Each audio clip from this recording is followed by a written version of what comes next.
ጽናት ዛሬም ጽናትን ይዤላችሁ መጥቻለሁ ማለት ነው። ጽናትና ኪራን እንግዲህ እንደዚሁም ናሆም ማለት ነው እና ምሩ ከማን አረገዘች ውዶችዬ ማለት ነው። ምሩ እርጉዝ ናት ማለት ነው። ኪራ እንግዲህ ናሆሚ ደስ ብሎታል፣ ግን አሟታል ማለት ነው። ህመሙ በጣም ጠንቶባታል። የኔ ንግስት እያለ ነበር ማለት ነው።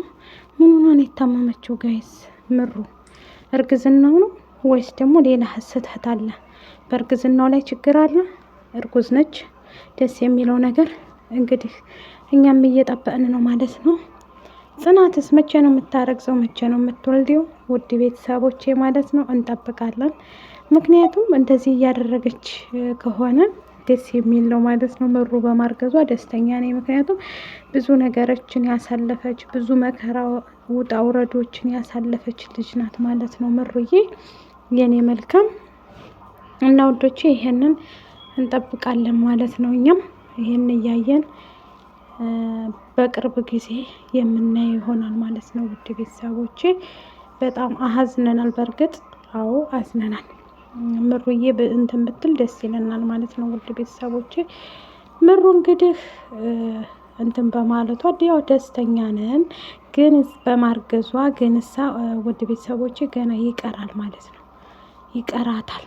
ይቀራል ማለት ነው። በጣም ይቀራል።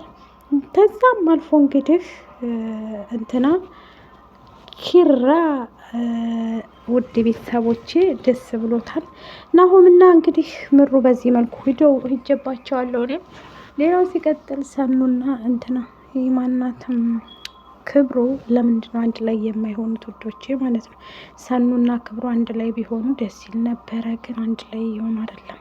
ሰኑና ክብሩ አንድ ላይ መሆን አለባቸው። ፍቅራቸውን ማጣጣም አለባቸው፣ ግን እነሱ አንድ ላይ የሆኑ አይደለም። ገና ናቸው።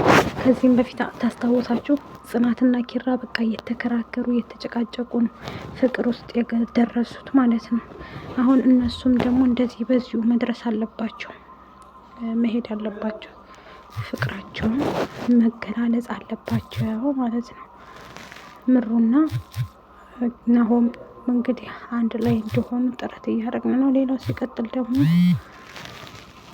እንትና ማለት ነው ውድ ቤተሰቦቼ ጽናት እንግዲህ በር እያየ ነው። ይሄ ልጅ ምንድን ነው? ቤትም አይገባም፣ ውጭ ለውጭ ነው የሚሄደው እያለች ነው ማለት ነው። እውነት ግን እሷም ደግሞ ምን ባለትዳር ሀይ እንደው ጽናት ራሱ ግራ ታጋባለች ውዶቼ ማለት ነው። ትወደዋለች በእርግጥ ኪራን፣ ግን ብትወደውም ያለችበት ሁኔታ ደግሞ አሁን ላይ ሀዘን እሱን ወደ ሀዘኑ እንዳይመጣ እያረገች ለሱ ብላ ብዙ ነገሮችን እያረገች ብዙ መስዋዕትነትን እየከፈለች ነው ማለት ነው ውዶችዬ። እንትና ጽናት ያው ብዙ መስዋዕትነት ከፍላ ነው እዚህ የደረሱት አብረው ማለት ነው። አሁንም ደግሞ የበለጠ በቃ እሱን እያዝናናች እሱ እንትን እንዳይልባት ምናምን በቃ እንደዛ እያደረገች ጥረት እያደረገች ነው ማለት ነው። ሌላው ሲቀጥል ደግሞ ኪራ እንግዲህ ከእንትና ጋር ያለው ነገር አናቅም ማለት ነው። ይሄ ቅዱስ ተመጣ ጀምሮ ቅዱስ ይበልና ማለት ነው። ቅዱስ አቃጥሎ ሊገላት ነው ውድ ቤተሰቦች። ግን እሱም ከሰኒ ፍቅር ሳይዘው አይቀርም። ሰኒን አፍቅሯታል መሰለኝ ቅዱስ ራሱ ማለት ነው። ሳያፈቅራት አይቀርም እንትና ቅዱስ ራሱ ሳያፈቅራት አይቀርም። የሆነ ሁኔታው አላማረኝም ውዶችዬ ማለት ነው። ሳይፈቃቀሩ ብቻ አይቀሩም፣ እንደዛ ነገር ማለት ነው። እና እኛም ደግሞ እየጠበቅን እንገኛለን ማለት ነው። ቅዱስና ሰኑ እንግዲህ አንድ ላይ የሆኑ ወይስ ደግሞ ክብሩ ጋር አንድ ላይ የሆኑ? ቅዱስ እያፈቀረ እሱም አፍቅረው። ምሩ እንግዲህ ለምንድን ነው የታመመችው? ማን አሳመማት? ምሩ ማን እንዳደረጋት ሲመስለኝ እንትና ይመስለኛል። የማነው ስሙ? ቅዱስ ይመስለኛል። እንግዲህ ራሷን ስታወርቃለች። ሐኪም ቤት አምቡላንስ ተጠርቶ ሄዳለች። እነሆም ብቻውን እያለ ነበር። ቢመጡ እሷ ወርቃ በጣም ከባድ እና ጽናትን ሆቴል ወስዶ ጋበዛት ማለት ነው። ኪራን እንግዲህ ተከትላ እሷም ሄዳ ተጋብዛ መታለች ማለት ነው። ውድ ቤተሰቦቼ ጽናት ማለት ነው እንግዲህ እያሳቃትም እያዝናናትም ነበር ማለት ነው። እሷም ግራ ተጋብታ ነበረ።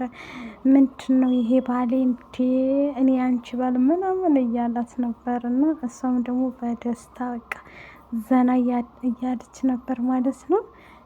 በዚህ አይነት ግን ይቀጥላሉ ብላችሁ ታስባላችሁ? አዎ ይቀጥላሉ። ጽናትና እንትና አዎ።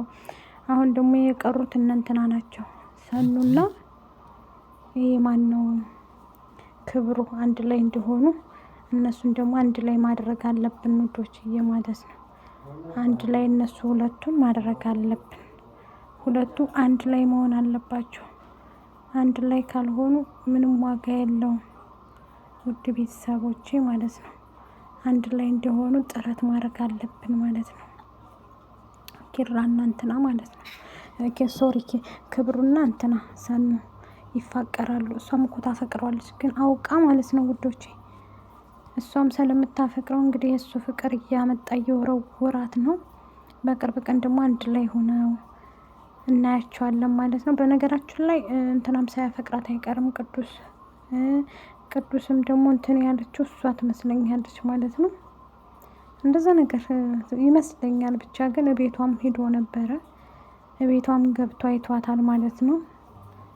ፉንቃማ ሳይገባለት አይቀርም ውድ ቤተሰቦቼ ማለት ነው። ፉንቃ ሳይገባለት አይቀርም። እሱ ራሱ ቅዱስ ራሱ አፍቅሯታል መስሎኛል ሳስበው እንደዛ ነገር ሳያፈቅራት አይቀርም ማለት ነው። እኛም እንግዲህ በቅርብ ቀን የምንሄድ ይሆናል ማለት ነው። የምናይ ይሆናል ሰርጋቸውን የቅዱስና